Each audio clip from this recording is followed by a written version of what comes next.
Hello everyone, आप सभी का स्वागत है बैंकिंग कीड़ा यूट्यूब चैनल पर। और आपको मेरे बारे में थोड़ा सा बता दूं, मेरा नाम है मनोज कुमार और मैं कर रहा हूं बैंकिंग के लिए प्रिपरेशन। आज मैं आपको बताने वाला हूं 23 तारीख की सेकंड शिफ्ट के अंदर एग्ज़ाम हुआ था, वो मैंने दिया था और उसके बारे में ब्रीफ के अंदर आपको जानकारी देने वाला हूँ कि वो शिफ्ट कैसी थी, मुझे कैसी लगी और मेरा एग्ज़ाम कैसे हुआ। मैं एक नॉर्मल बच्चा हूँ, न कोई बहुत तगड़ा यूट्यूब वाला टीचर हूँ, न कोई बहुत ज़्यादा हाई क्लास ब्रेन वाला स्टूडेंट हूँ। तो आपको जो बताऊँगा वो बिल्कुल ही नॉर्मल होगा। तो आप बता देता हूँ, जैसे कि मैं एग्ज़ाम सेंटर गया तो वहाँ पर एग्ज़ाम देने बैठा तो सबसे पहले खुला रीजनिंग का सेक्शन। अब रीजनिंग के सेक्शन के अंदर मैंने 23 क्वेश्चन किए थे। अब इन 23 क्वेश्चन मैंने लगभग 17 मिनट के अंदर कर दिए थे। लगभग 2.30 मिनट बचे थे। अब उसके बाद मैंने एक पजल छेड़ बैठा। हालांकि उसके अलावा एक क्वेश्चन था जिसके अंदर वो पेयर बनाना होता है वर्डों का, वो मैंने नहीं किया क्योंकि मैं हर बार उसको गलत कर देता हूँ। इस बार उसको छेड़ा ही नहीं। मैंने सोचा शायद 2 मिनट के अंदर पजल बन जाएगी, तो मैं बनाने बैठा। वो पजल तो बन गई बट उसके आंसर नहीं दे पाया मैं। पजल वैसे पूरी तरीके से थोड़ी बहुत कन्फ्यूज़न भी थी। तो मेरी रीजनिंग के अंदर टोटल अटैम्प्ट हुए थे 23 है। हाँ, रीजनिंग इतनी मुश्किल नहीं थी कि उसके अंदर हम बहुत ज़्यादा एफर्ट लगाने पड़े। दो या एक या दो या तीन पॉसिबिलिटी के अंदर रीजनिंग के लगभग पजल सभी बने जा रहे थे। उसके बाद खुलता है इंग्लिश का सेक्शन। इंग्लिश के हम हिंदी वाले स्टूडेंट का इंग्लिश तो हमेशा से कमज़ोर ही रहा होता है। अब वो कितनी सरल आती है, अच्छी कितनी मुश्किल आती है, हमें तो एक जैसी लगती है क्योंकि हमारी इंग्लिश इतनी अच्छी होती नहीं है। तो इंग्लिश का सेक्शन खुलता है तो इंग्लिश के सेक्शन के अंदर मैं करता हूँ 18 क्वेश्चन अटेम्प्ट। अब 18 क्वेश्चनों के अंदर मैं 3 से 4 करता हूँ आरसी के क्वेश्चन, जिसके अंदर दो तो वो पूछे होते हैं एंटोनियम सिनोनियम, और उसके साथ दो एरर कर लेता हूँ। उसके साथ क्लोज टेस्ट आया था, उसके अंदर शायद क्लोज टेस्ट के मैं एक क्वेश्चन छोड़ के बाकी सभी करता हूँ। 6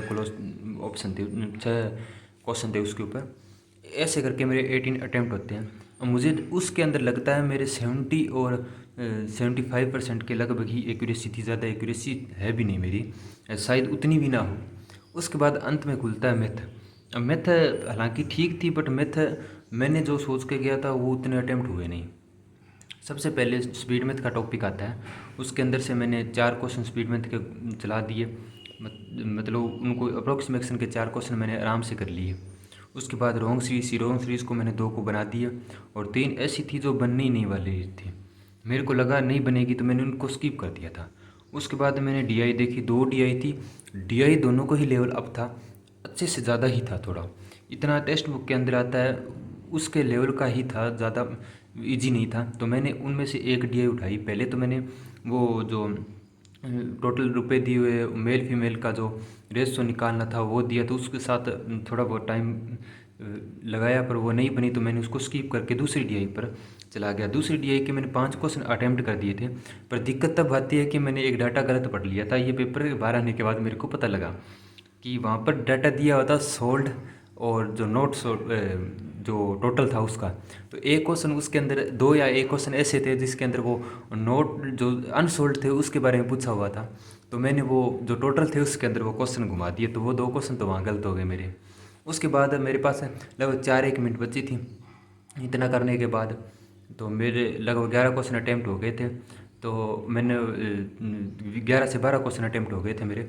उसके बाद वो 4 क्वेश्चन मैंने आराम से अर्थमेटिक ही कर दिया। अर्थमेटिक मैंने जो भी लाई, शायद मेरे को नहीं पता, पर मैंने जो भी छेड़ी वो इतनी आसान थी कि मेरे लगभग 50 सेकंड के अंदर प्रत्येक अर्थमेटिक हो गई थी। तो मेरे मैथ के अंदर 16 क्वेश्चन अटैम्प्ट हुए। तो मेरे ओवरऑल एग्ज़ाम के अंदर जो भी मैंने किया उसके अंदर मुझे लगता है कि मेरे जो इंग्लिश है उसके अंदर 5 से 6 आराम से गलत हो जाएंगे, और मैथ के अंदर वो 3, क्योंकि मैंने डाटा गलत पढ़ दिया, वो 3 तो हो ही सकते हैं कि मेरे कन्फर्म गलत हो। 9 मेरे गलत हो जाएंगे। अब मुझे नहीं पता कि एग्ज़ाम थोड़ा लोग कह रहे हैं कि जो सेकंड शिफ्ट थी वो टफर साइड थी तो नॉर्मलाइजेशन अच्छा होगा, आपको नंबर मिल जाएंगे। पर अगर पिछले साल की कट ऑफ के अनुसार देखें तो अगर नंबर मिलेंगे तो भी मतलब मैं उस स्थिति के अंदर हूँ जहाँ से कट ऑफ क्लियर हो भी सकती है और नहीं भी हो सकती। अब अगर हाँ, हालांकि सभी की इस बार किसी के ज़्यादा अटैम्प्ट नहीं है, 70 पास वाले तो बहुत कम है। इस बार यही है लगभग 50 से 60 या 60 से 65 वाले जो सीरियस एस्पिरेंट है उनकी बात कर रहा हूँ। तो इस हिसाब से तो शायद मेरा सिलेक्शन हो भी सकता है। पर मैंने जो सबसे ज़्यादा दिक्कत मेरे को तब नुकसान तब हुआ कि मैंने एक डाटा गलत पढ़ा, उसकी वजह से मेरे मैथ के अंदर 3 क्वेश्चन मैं गलत करके आ गया। अब बात आती है कि इंग्लिश के अंदर तो वैसे हो नहीं थे वो गलत 3 4। अब डिपेंड करता है कि इंग्लिश अगर थोड़ा अच्छा हो जाए, शायद पेपर के अंदर मैं सोच रहा हूँ उतने गलत ना हो तो मेरे नंबर आ जाएँ। और हो सकता है मेरे लगभग 48 49 टोटल कर करा के नॉर्मलाइजेशन नंबर बन जाए, हो सकता है 51 भी बन जाए। तो मैं तो लग रहा हूँ मेंस के लिए तैयारी करने के लिए। मुझे लगता है क्लियर हो भी सकता है, अगर नहीं भी होगा तो आईपीएस क्लर्क के अंदर एग्ज़ाम के अंदर ज़रूर काम आएगा। साथ में मैं डब्ल्यू वाला फार्म भराने की भी सोच रहा हूँ, क्योंकि एग्ज़ाम ज़्यादा अच्छा हुआ नहीं, अगर होता तो मैं वो नहीं भराता। अब सोच रहा हूँ कि वो भी भरा देता हूँ। Thank you very much. अगर आपको डेली रूटीन के बारे में जानना है तो आप इस चैनल को सब्सक्राइब कर लीजिए।